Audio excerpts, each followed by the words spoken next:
Welcome to my channel. I'm Elizabeth Liz Machette, and we are the Astrology Star Sisters, bringing you the new moon forecast for the Capricorn 2026 new moon. Joining me today is my astrology star sister, friend, and colleague, Madam Simon. Welcome, Simon. How are you today? Oh, decent enough. How are you, Liz? I'm doing well, thank you. So, as I said before, the new moon forecast, Capricorn. Time goes by quick. Madam Simon is an archetypal astrologer, tarot reader, and visionary artist. Her website is iconalchemy.com. I'm an astrologer, author, intuitive, and tarot reader, and my website is alightpath.com. So we're jumping into the Capricorn new moon. And just before the new moon on the 18th, which will be Sunday, you can write down anything you'd like to release and maybe tear it into a million shreds or burn it in the fireplace or bury it in your yard. Those are things I do. And then at the first sliver of the moonlight, just after the new moon, I like to wait a day or two. Then I write down my desires. And I like to light a candle to ignite my intentions. And we have a photo here that Simon contributed, and I'll let her tell you about that and what she does for the new moon energy. Oh, okay. Now this is just an image I took in Seattle a while back.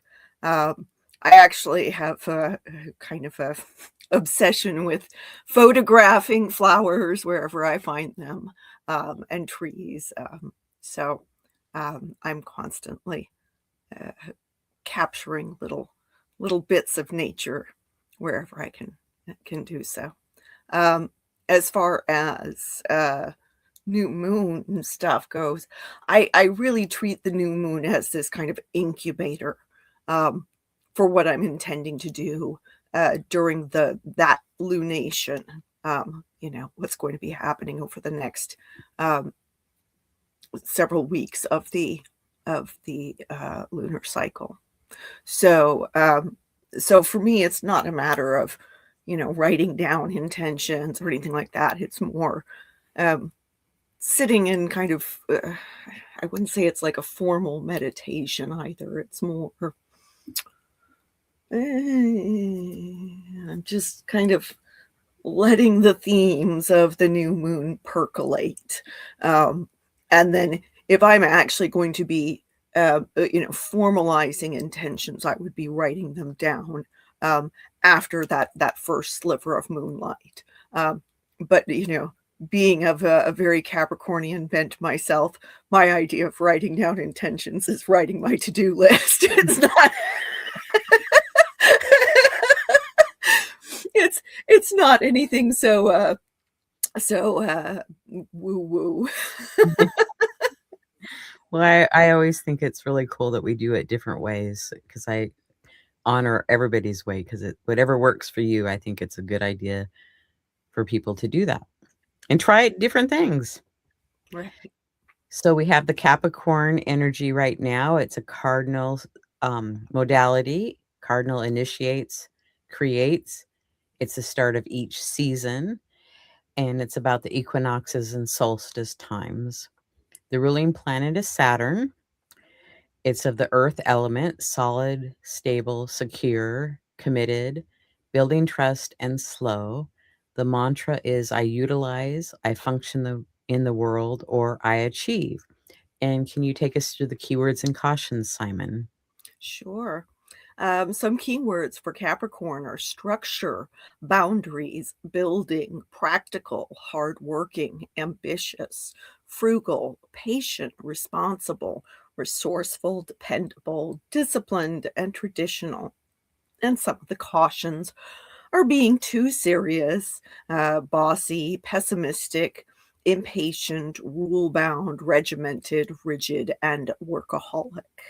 I do find it, kind of amusing that there is that the first caution there is being too serious, because interestingly enough, a fair number of well-known comedians are Capricorns.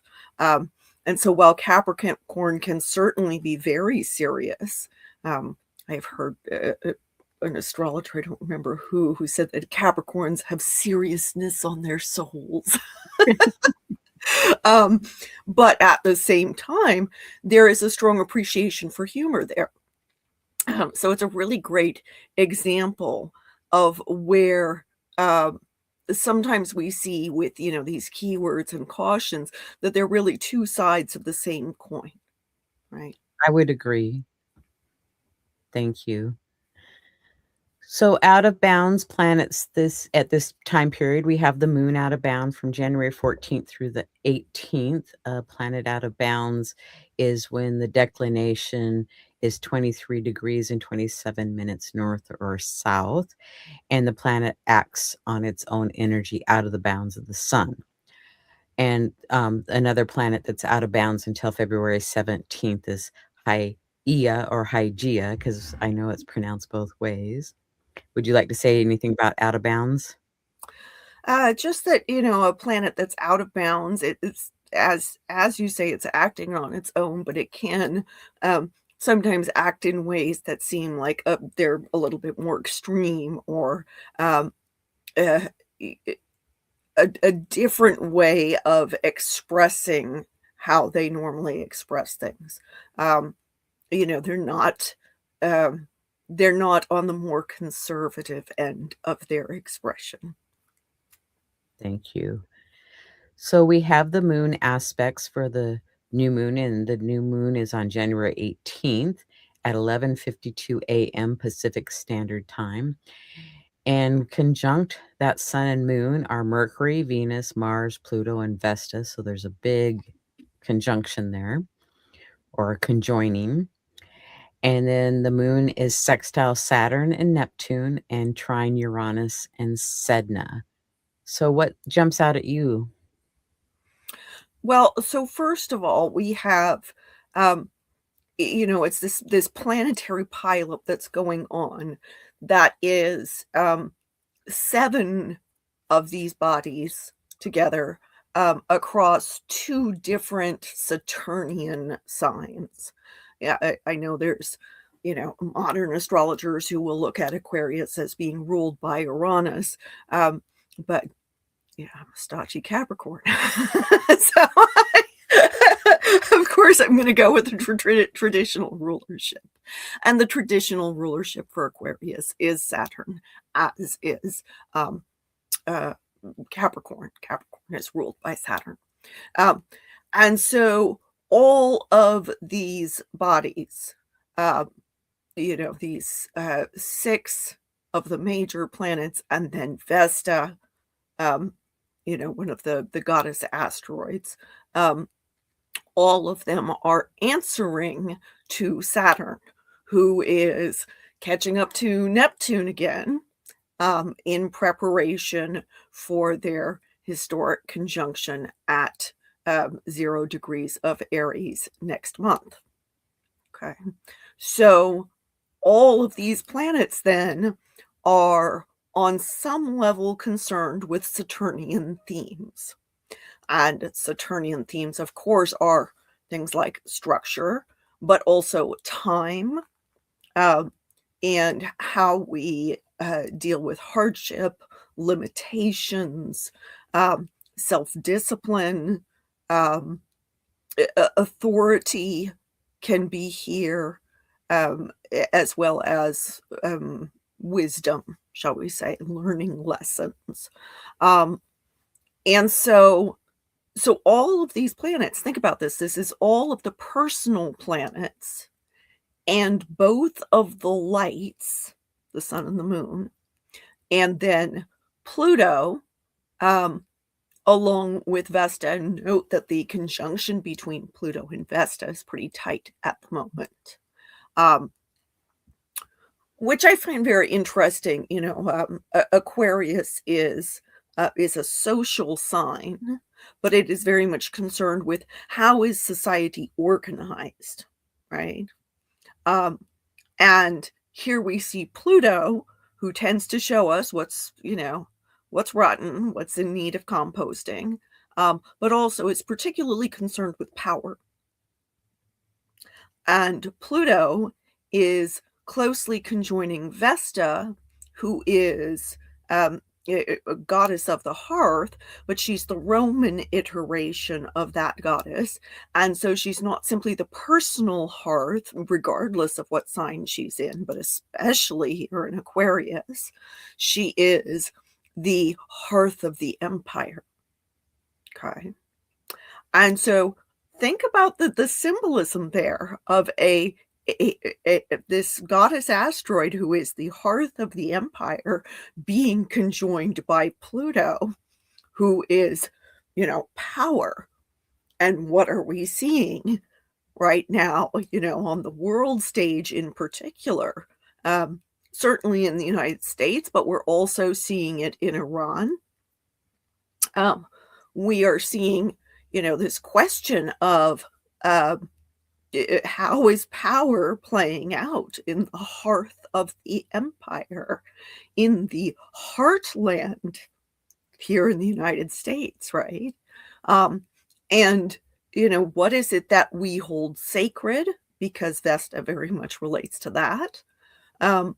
That in turn is experiencing both Pluto's power, but also corruption. Okay, because Pluto again shows us what's rotten, what's corrupt.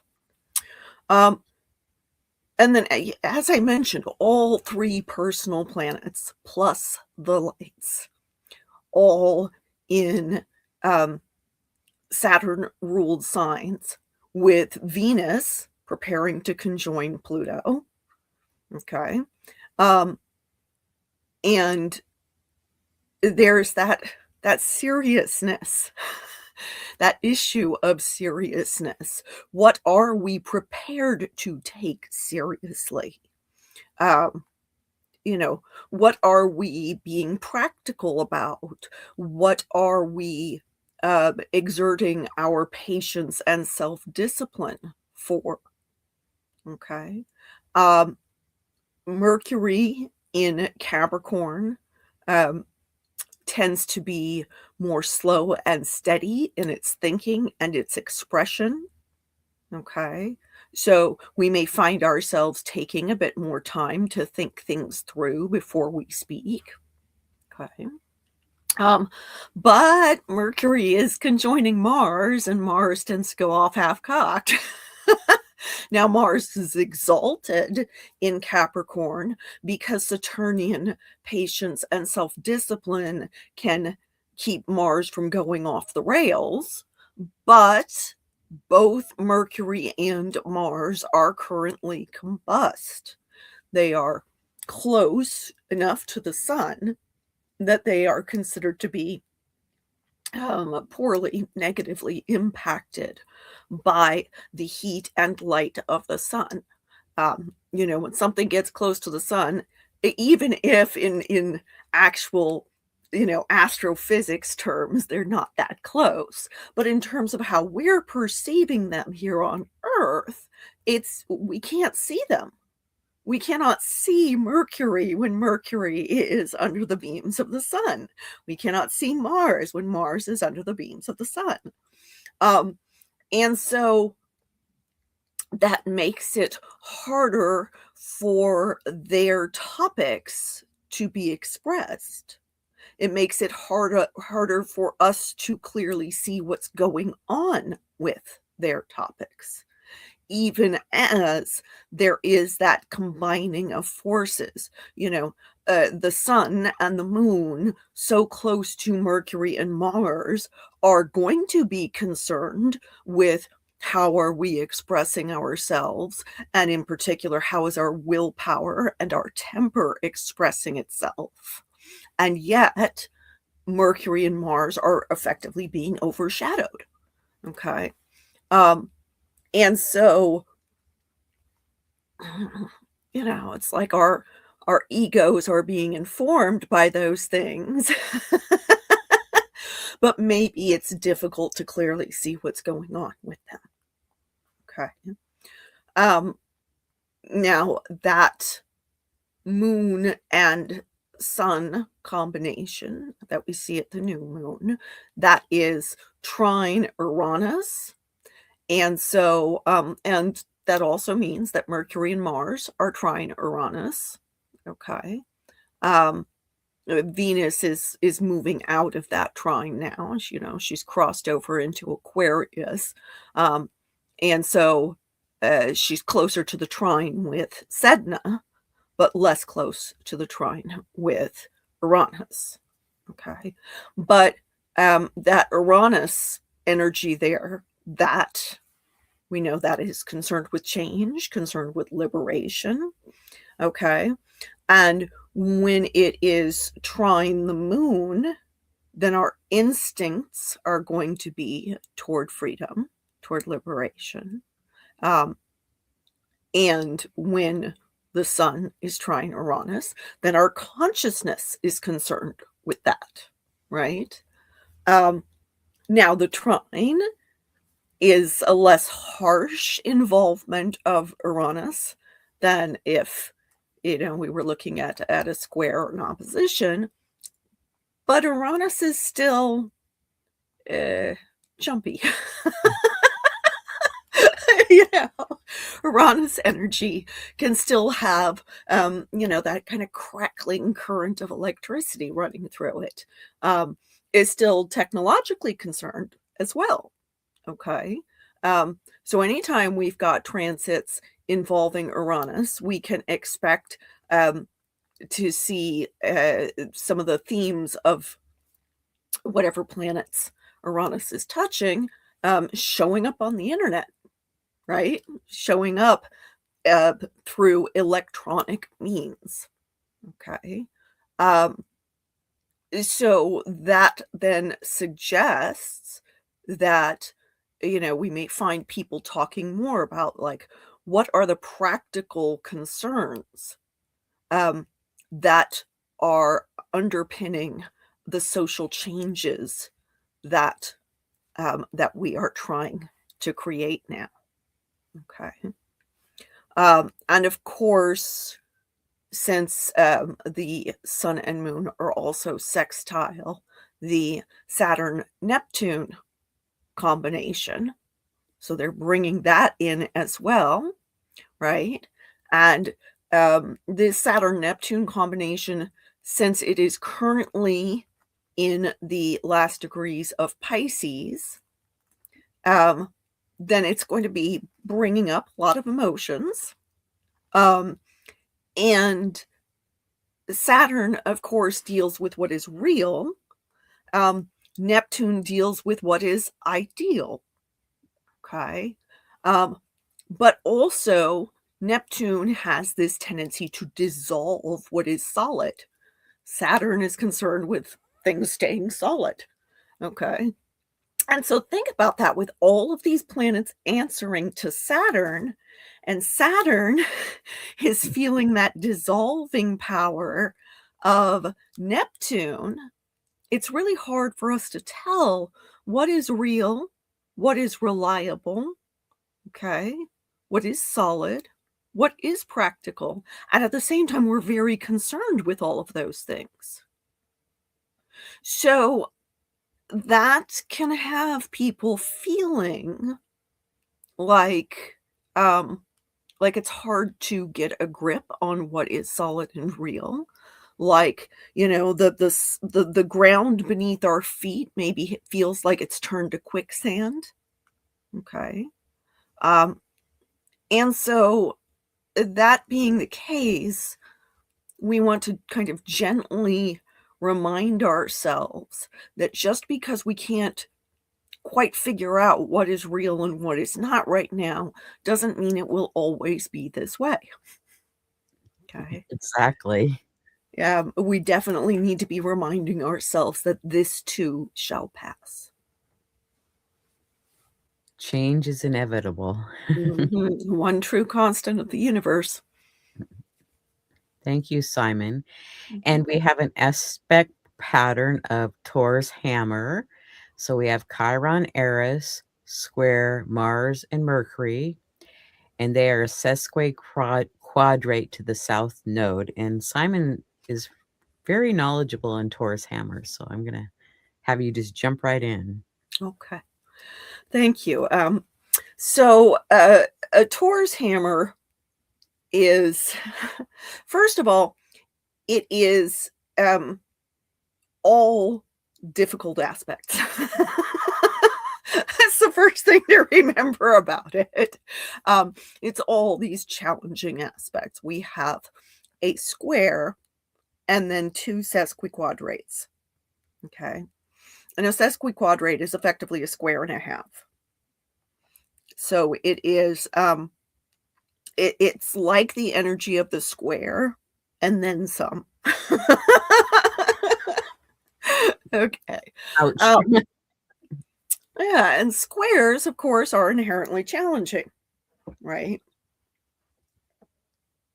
But still doable. They're asking for an adjustment or a change to be made. Yeah, so there's that.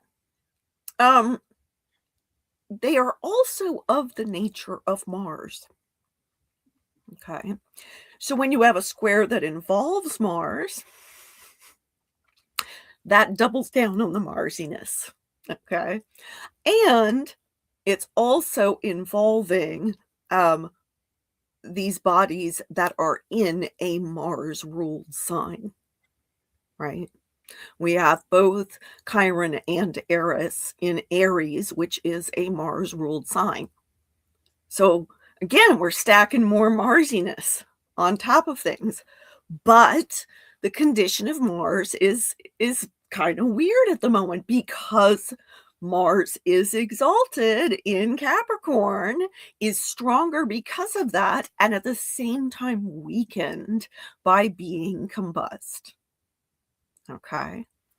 So I find that really interesting in the context of what I was just talking about with Saturn Neptune, right? We're having difficulty seeing what is real and what is not. And our willpower in the form of Mars, our drive, our aggression, our ambition, but also our day-to-day energy is both raring to go because it's exalted. It's like, okay, now is the time I get to do stuff, right? But combust, and therefore feeling kind of droopy. Okay. And then in this challenging aspect with Chiron and Eris. And Chiron in Aries is showing us where we feel, like we are definitely not up to doing our Aries stuff, or where we are less capable of enacting the Aries archetype. Okay. And so Aries is very concerned with self, with identity, but also with action. Okay.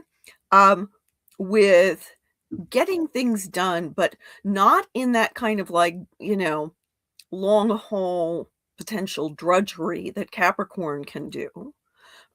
Rather, Aries is that big push, okay, to get something that is bold and brave and heroic done.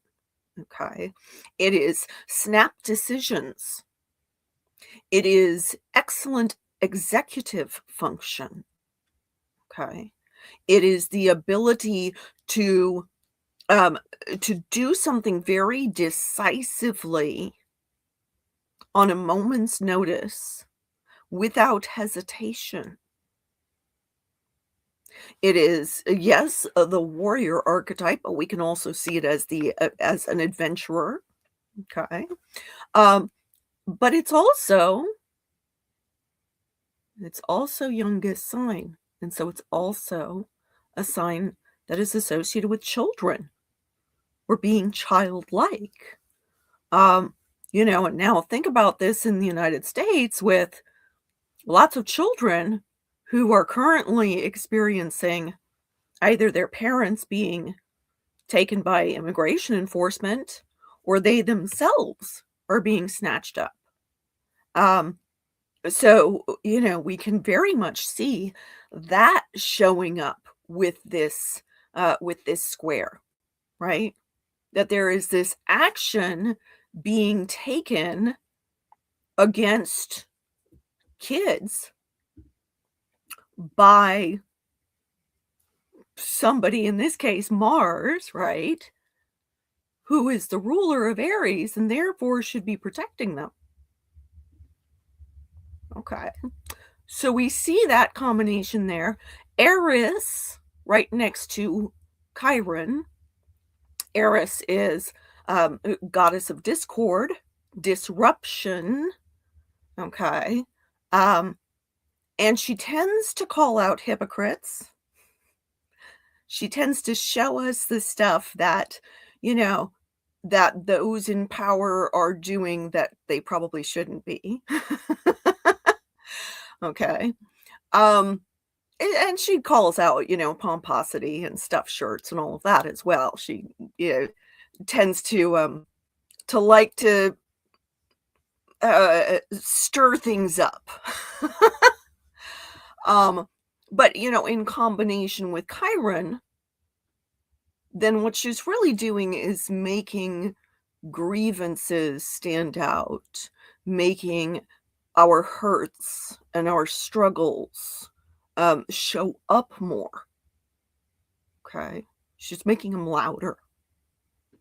And note that both of those, um, uh, Chiron in particular, is coming off of the square last week with Jupiter.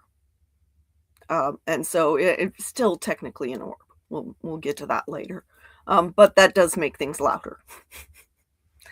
Okay. So here we have this square at the base of the Taurus hammer. And then the points on each side of the square are in this sesquiquadrate with the south node. So the south node, we can look at it as where we have been. It is, the past in terms of the karmic arc of our path. Okay. And anytime you've got the nodes involved, there's that sense of fatefulness. Okay. There can be this kind of haunted quality to the nodes. Where we're looking at the south node, that is where we may have been very comfortable doing things in a certain way. But what we also may need to release in order to be capable of growth. And when we have a Taurus hammer, that square at the base of the Taurus hammer effectively is taking all of the pressure of the conflict between the planets who are squaring each other, and then putting it onto that apex point, in this case, the south node. Okay. Now, when it's a planet at that apex, especially if it's like a personal planet, we can wind up feeling that pressure come across as fear. Okay. It can generate survival level fear in us. But here it's not at a planet, it's at this point. I do still think there's a lot of fear going around in the zeitgeist right now. But this seems to me like there is this imperative to decide what it is that we need to let go of, what we need to release, where we have gotten perhaps too comfortable, comfortable in a way that has previously kept us from taking actions that could better ourselves, that could help us learn what we need to move forward on our karmic arc. Okay. And so this Taurus hammer very much feels like, that imperative to say, okay, I've got to let go of this place of comfort that I've been in. I've got to be willing to push my own boundaries a bit, maybe get a little bit uncomfortable in order to progress. Um, yeah. I also think, interestingly enough, that we need to remember, because this is something that the South Node can also show us, is to remember what we're actually good at. Um, where we have come from. I mean, if you look at the United States, where did the United States come from? Mhm. On one hand, it came from a desire for liberty. On the other hand, there have been some hypocrisies in that, in terms of, like, the slave trade and uh, genocidal behavior toward Native Americans.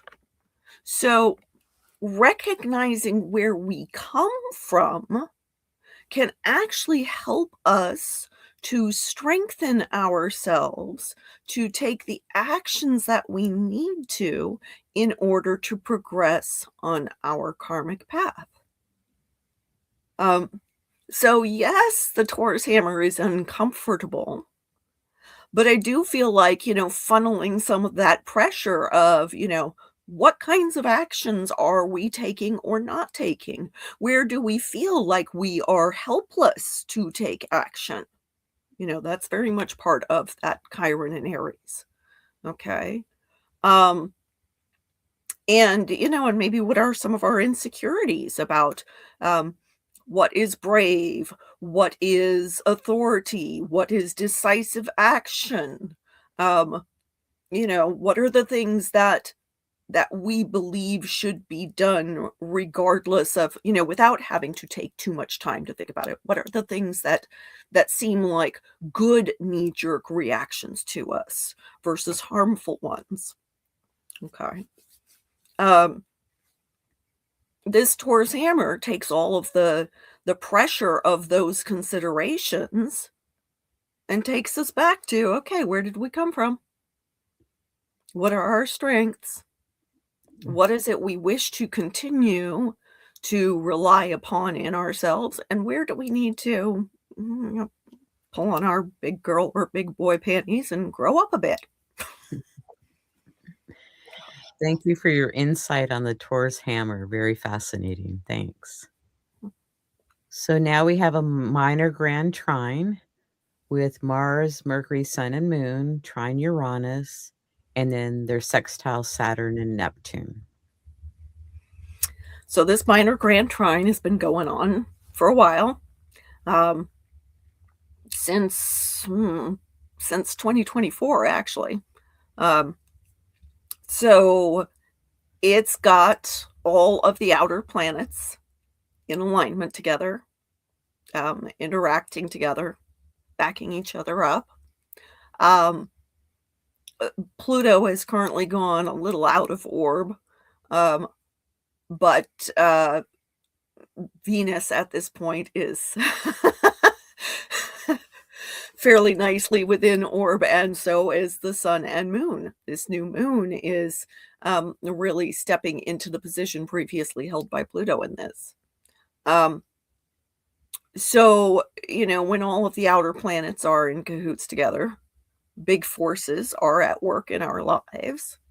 Um, and yet uh, they're operating in a way that is supportive, that is sympathetic. Now, it's supportive and sympathetic to each other. Do notice that, right?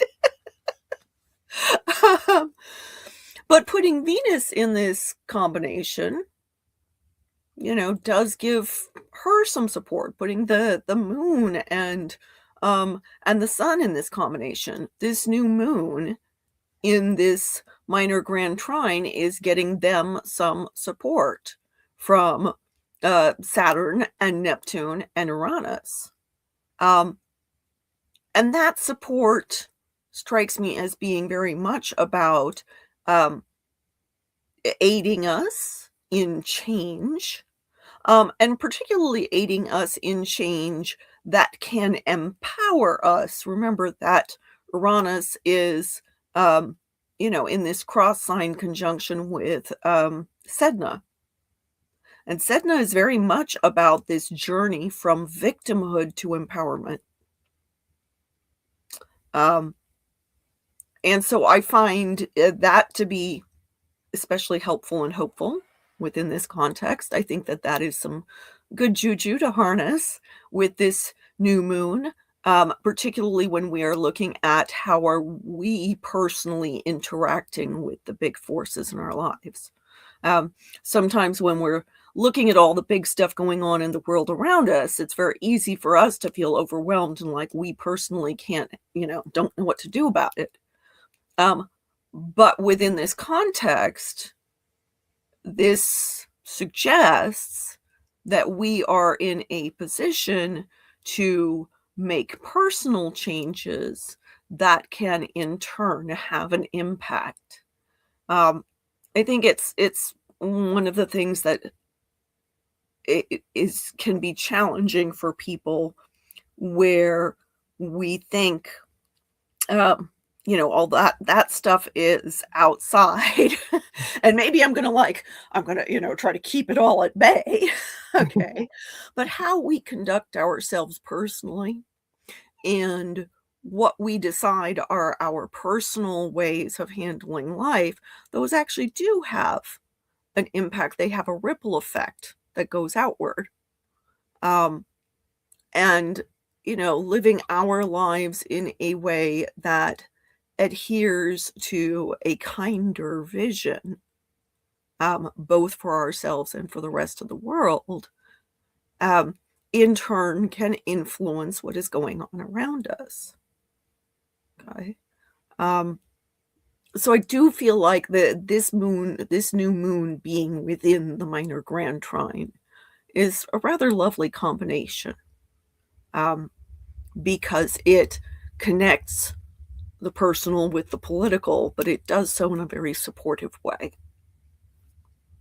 So, and remember, because there are so many planets piled up here in these Saturnian signs, and it's both lights and all three personal planets.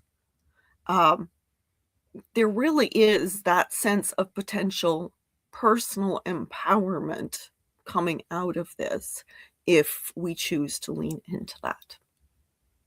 Well, I like that. Thank you. So we have some other aspects.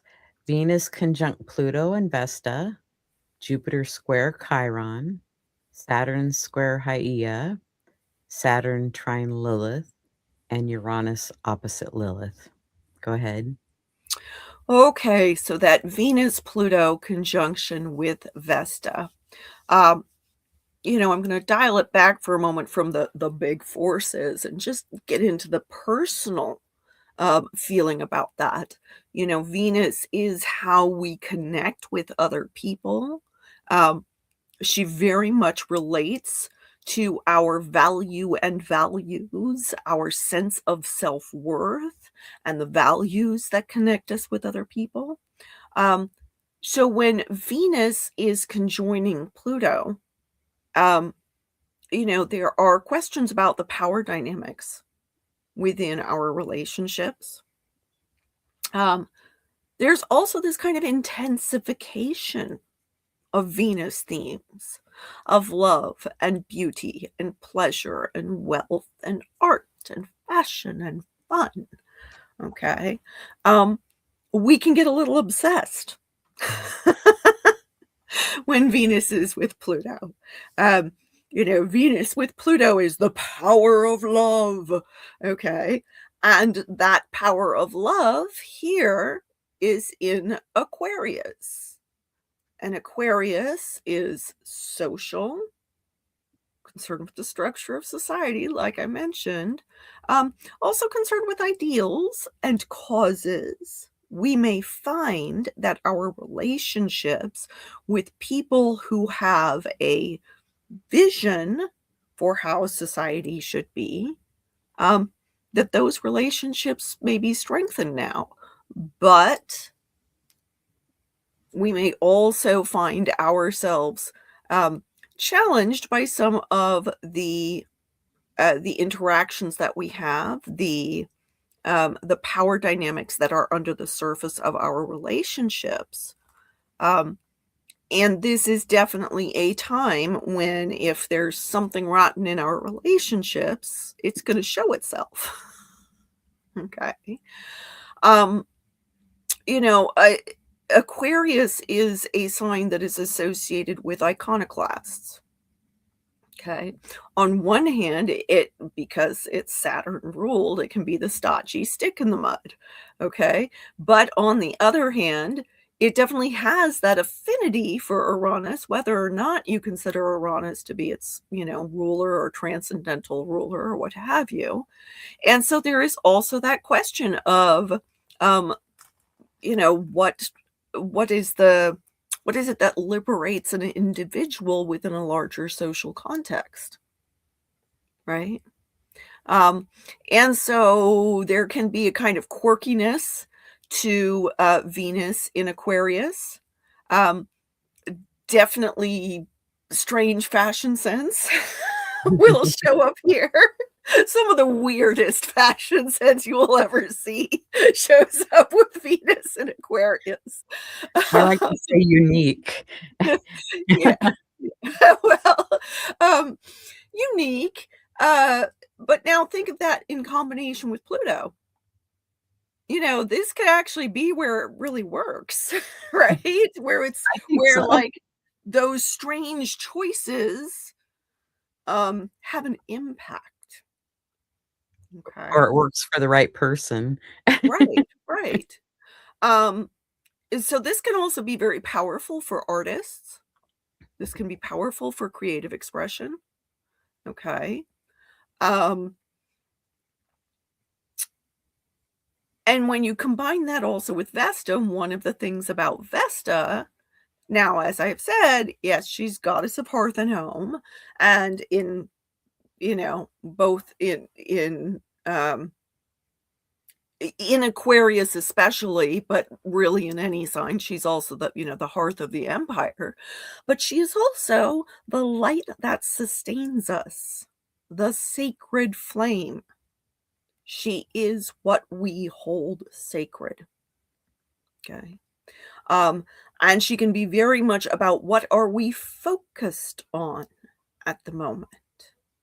Um, and so this combination does suggest um,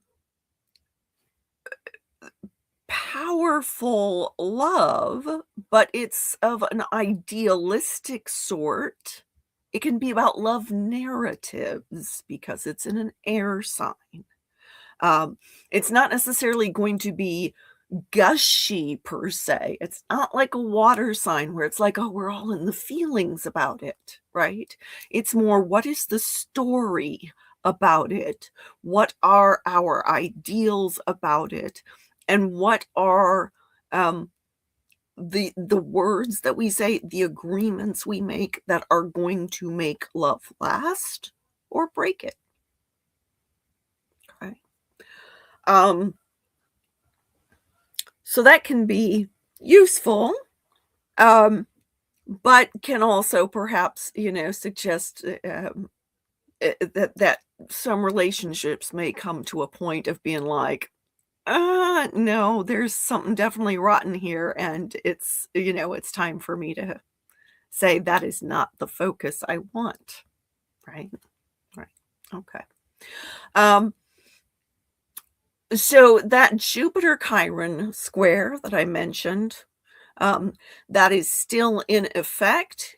Um, last week we saw the sun, well, actually it was the beginning of this week, but some of last week as well. Basically, we had the pile up that has been going on in Capricorn, had Sun, Venus, Mercury, and Mars all hanging out together in Capricorn, opposing Jupiter in Cancer and square that Chiron in Aries. So for a lot of us, I feel like we're still feeling the kind of bruising effects of all of that. I can agree, I can agree. Um, I personally got the Sun Chiron square for my solar return, so Well, yeah, yours close enough in aspect for mine. yeah. Yeah, we both have similar birthday times, um, so yeah, um, I think for a lot of people, there is that combination. We're still very much feeling the reverberations of that. Um, people feeling where, among other things, where leadership has not lived up to um, what they desired. You know, uh, Jupiter is a planet that can be a leader. The sun is about leadership. And Chiron shows where the leadership is not up to snuff. Um, so that definitely I think has had an impact. We also see for people who um, have inflammatory conditions. Okay, anytime you've got uh, a Mars ruled planet that is, that shows challenging things, right? Whether that's Chiron or when Saturn ends up in Aries, right? Um, there can be these issues with inflammation. Okay. So people with inflammatory conditions have probably been feeling um, that Jupiter Chiron square and the T square that we had going on all through the end of last week and the beginning of this week. Um, and so that still is in effect for this new moon.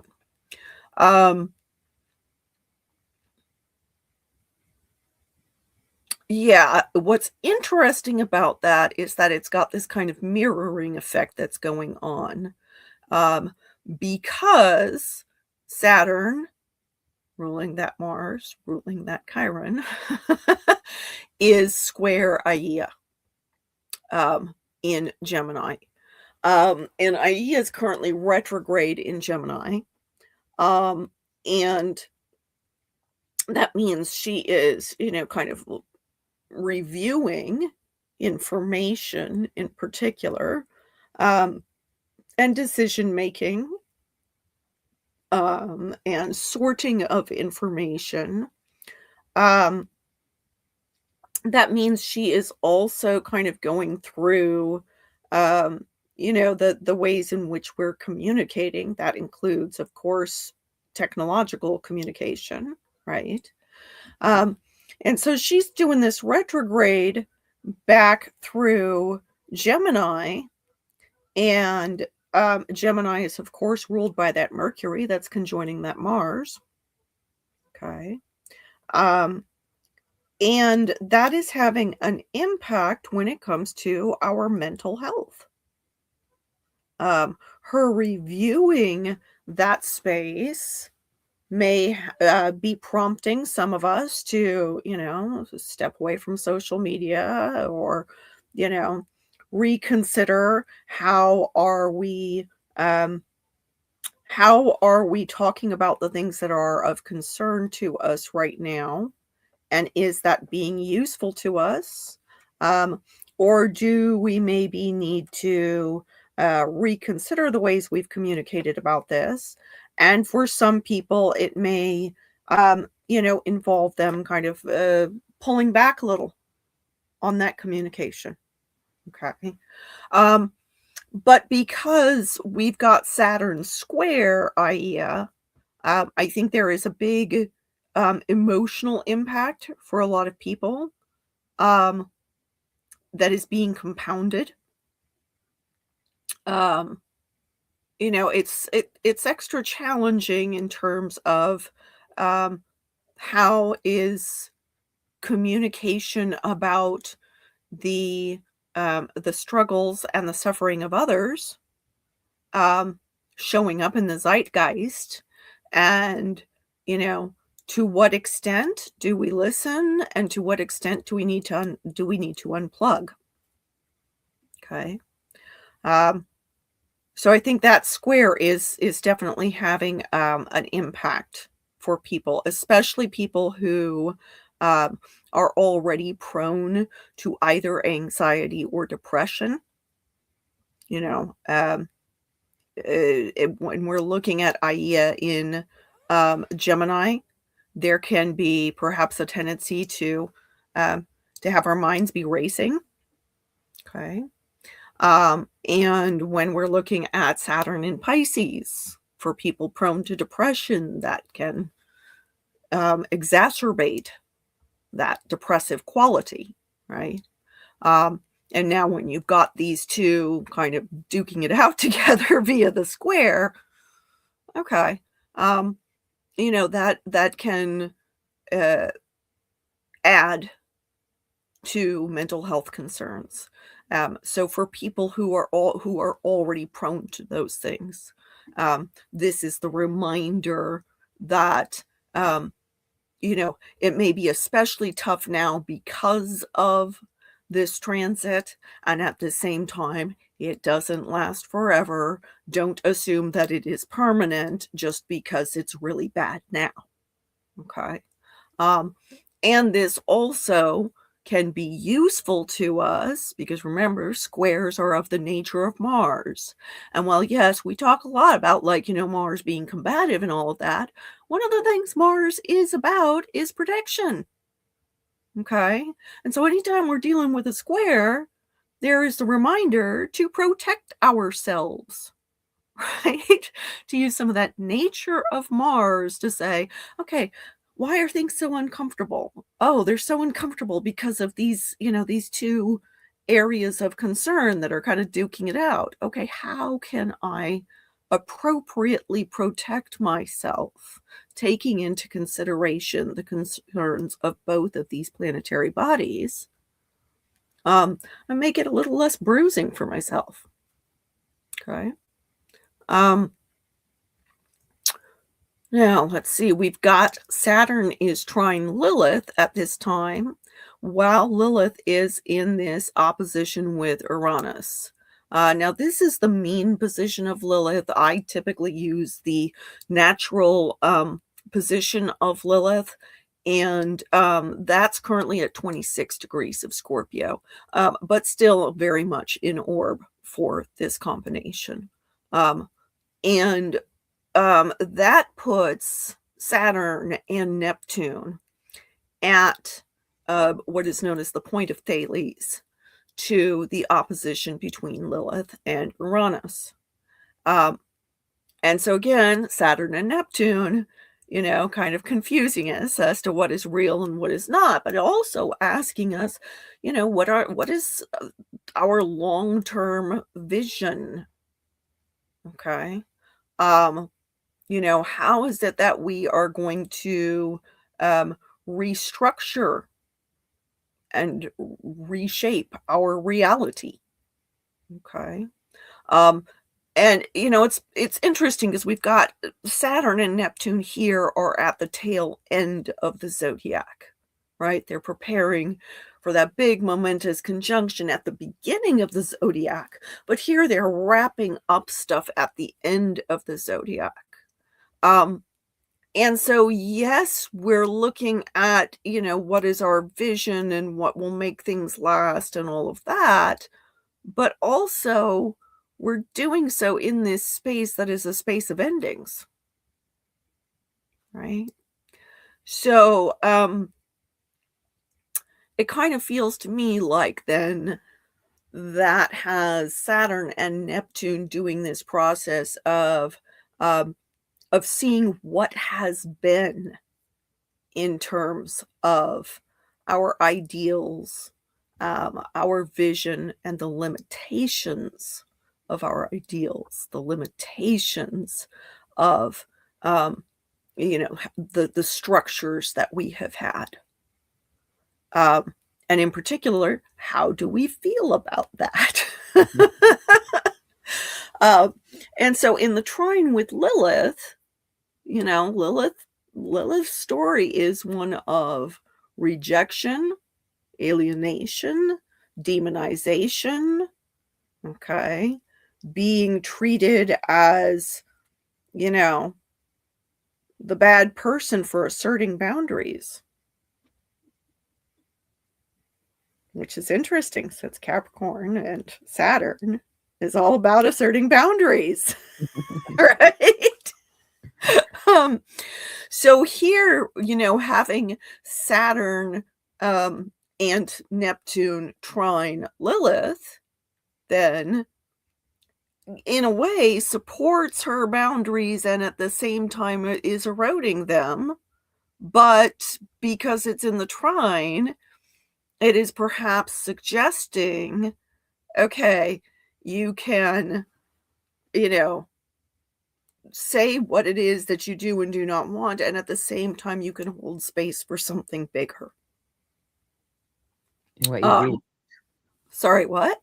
And what you do want. Yeah.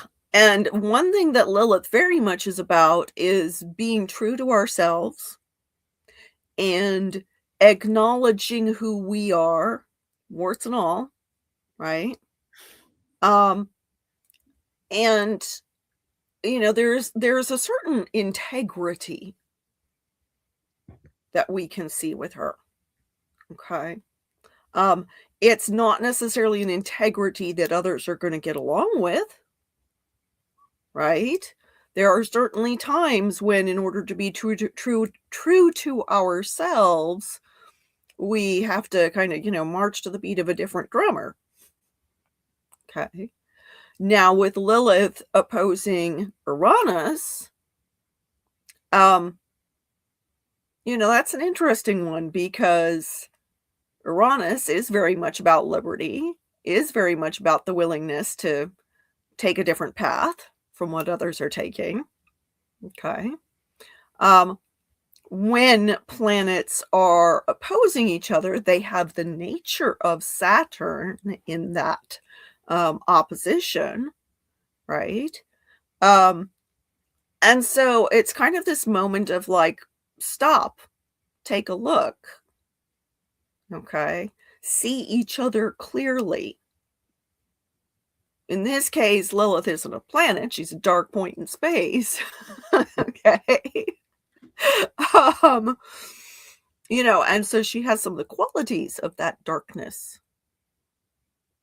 Darkness, stillness, in which can be found liberation. Which is an interesting mirror, then, to the new moon, which is a time of darkness. And in this case, trine Uranus, concerned with liberation. And in a Saturn-ruled sign, stillness. So we see this reinforcement of this theme, of taking that pause, that moment in the darkness of the new moon, in the stillness of, winter here in the Northern Hemisphere, to then see what it is that reinforces your integrity and also what it is that will liberate you. Sounds like a gestational phase is happening. Mm-hmm. Yeah. Thank you. That was wonderful. So we're going to move on to the lunar phase family, or the gestation phase. It uses the 4 lunar phases: new, first quarter, full, and last quarter or third quarter. This system was discovered by Pessin, and she uses each phase for 9-month intervals.